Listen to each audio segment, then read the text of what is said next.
कि ऐसी परिस्थिति में भारत के पड़ोस में श्रीलंका से तो वो संबंध है कि भाई भगवान राम गए थे और उन्होंने लंका में रावण राज खत्म किया था, विभीषण को राजा बनाया था। तो वो भारत के लिए क्या देख रहे हैं? भारत के लिए भी और चीन के लिए भी श्रीलंका में क्या है?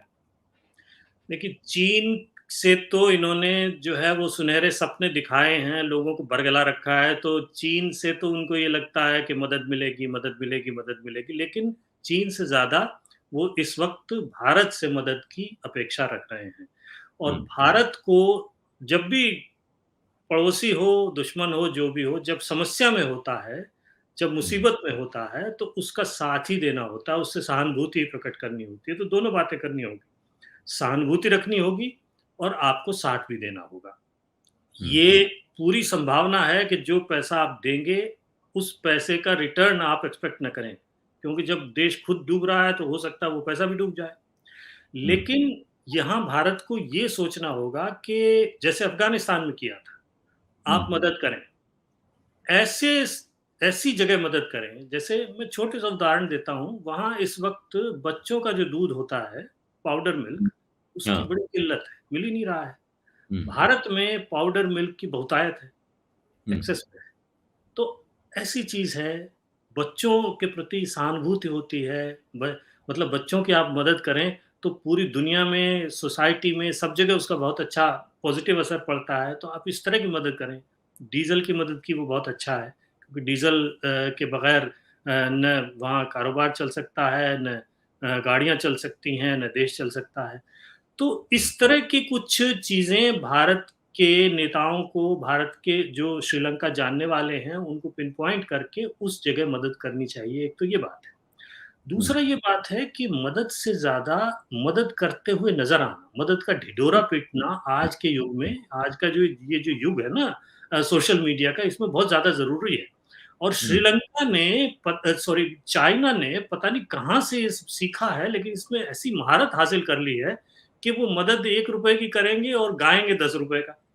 हुँ, तो ठीक है, मैं ये नहीं कह रहा कि आपको ₹10 का गाना चाहिए, लेकिन आपको साथ में लोगों के दिमाग में, लोगों तक ये बात पहुँचनी चाहिए कि ज़रूरत पड़ने पर भारत जो है वो उनका सच्चा दोस्त है, वो मदद कर रहा है और उस मदद से फ़र्क पड़ रहा है। तो तो क्या ये इस काम में हमारी सरकार पीछे है चीन की सरकार से? बड़ी भारी पीछे है। अब घर में जो भी कर रहे हों, लेकिन बाहर भारत की जो छवि, इसीलिए तो सारी समस्याएँ होती हैं। नेपाल भी हुँ, नाराज़ रहता है, भूटान, मतलब अब अंदर की पूछें तो भूटान भी कोई बहुत ज़्यादा खुश नहीं रहता, लेकिन नेपाल भी नाराज़ है, श्रीलंका भी नाराज़ है, बांग्लादेश भी नाराज़ है। तो इस नाराज़गी की वजह ये है कि आप जो कर रहे हैं, वो एक तो उस करने की जो भंगिमा है, हुँ, कंपनियाँ जाती हैं, तो मुझे लगता है कंपनियों में भी शेखी बघाड़ने की आदत होती है, थोड़ा मतलब ये अपना नाक ऊँची करके लोग जाते हैं कि साहब हम तो देने आए हैं ये वो। तो कंपनियों को भी ये ट्रेनिंग देनी चाहिए, लेकिन जो सरकारी जो लोग हैं, जो राजनयिक हैं, जो सरकार की तरफ से जाते हैं काम करने के लिए, उनका रवैया तो बहुत ही खराब है। तो हुँ। उनको अच्छी तरह से ट्रेनिंग देने की ज़रूरत है कि जब आप किसी की मदद करने जाएँ, तो मदद की भावना के साथ-साथ वैसे हाव-भाव भी होने चाहिए। जी, ये भारत की सामने बहुत बड़ी सामने वाले की के आत्मसम्मान पे ठेस ना लगे आपकी मदद से। जी। बिल्कुल। अब सवाल ये है कि भारत के लिए भारत को इस संकट को एक अवसर के तौर पे भी देखना चाहिए क्या? श्रीलंका के साथ अपने रिश्ते सुधारने के लिए? बिल्कुल, अवसर तो है और ऐसे अवसर बार-बार आए हैं, इससे पहले भी आए हैं। एक बार अब जैसे फिर वही हम्मन तोता का हम उदाहरण लें, तो हम्मन तोता के लिए जब बात चली थी, तो भारत के पास भी बात आई थी। हुँ, भारत ने उस वक़्त ये सुझाव दिया था कि देखें, यहाँ इतना बड़ा निवेश करना सही नहीं है, इसके रिटर्न हुँ, ठीक नहीं है।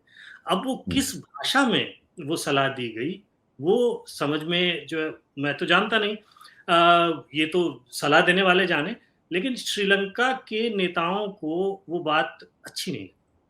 हुँ, वो चीन के पास गए, चीन ने हुँ, सबसे बात दिखाए, हुँ, उन्होंने जो है वो आसमान में महल खड़े कर दिए और फ़ौरन जो है वो चीन के पास कॉन्ट्रैक्ट चला गया। ऐसा हुँ, अफ्रीका में कई देशों में हो रहा है। भारतीय कंपनियाँ जाती हैं और वहाँ प्रतियोगिता होती है, चीनी कंपनियाँ भी हुँ, जाती हैं। और कुछ दिन में पता चलता है कि चीनी कंपनियों को ठेके मिल गए, भारत की कंपनियाँ जो अपना सब मुँह लेके लौट आई। तो उसकी एक तो बुरी वजह ये है कि जो जिस तरह की सेवा शुश्रूषा, जिस तरह के मतलब हनी ट्रैप जो है दौरों पर चीन ले हाँ जी। जाता है, उस स्तर पर न तो भारत को आना चाहिए और न भारत वो सब कर सकता है।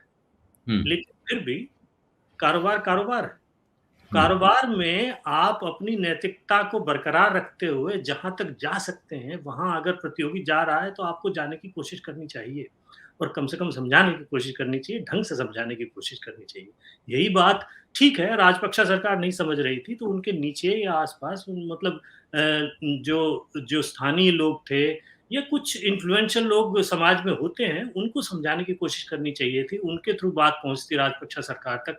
लेकिन ये समस्या जो है, इस समस्या से हम मुँह नहीं मोड़ सकते कि ऐसे छोटे देशों में जो सत्ताधारी परिवार होते हैं, उन परिवारों के हाथ में फैसले होते हैं और उन परिवारों की जेब गर्म करके, उनके तरह-तरह के मनोरंजन करके उनको बहलाना-फुसलाना बड़ा आसान होता है और ये हो रहा है और चीन इसमें माहिर है। जी। तो क्या चीन भी इस संकट के लिए ज़िम्मेदार माना जा सकता है? जैसे अभी हाल में हमने खबर सुनी कि चीन ने युगांडा में एक एयरपोर्ट पे कब्ज़ा कर लिया, क्योंकि सरकार उसका कर्ज़ा वापस नहीं लौटा पाई थी। तो यहाँ भी उसने एक ऐसी जगह जहाँ स भारत सरकार ने मेरा ख़्याल है, जितनी बात आपकी मैंने सुनी, कि वाजिब सलाह दी थी कि यहाँ पे एयरपोर्ट और पोर्ट बनाना ठीक नहीं होगा। वो भाषा गलत रही होगी। लेकिन चीन ने इसको मौके के तौर पे देखा कि ये लोग एक ऐसी जगह पोर्ट बनवा रहे हैं, जहाँ चलेगा नहीं और बाद में ये कर्ज़ा चुका नहीं पाएँगे, तो फिर हम इनको दबाव में लेंगे। नहीं, ये क्या बात तो है। ये बात तो इसके है लिए और चीन जिम्मेदार माना जा सकता है? चीन ने ऐसा किया है और इस बात को हम किस तरह से लोगों तक पहुँचा सकते हैं, श्रीलंका के भीतर जो लोग हैं, श्रीलंका के लोगों को जो है वो देर-सवेर वो इस समस्या से उभरेंगे ही।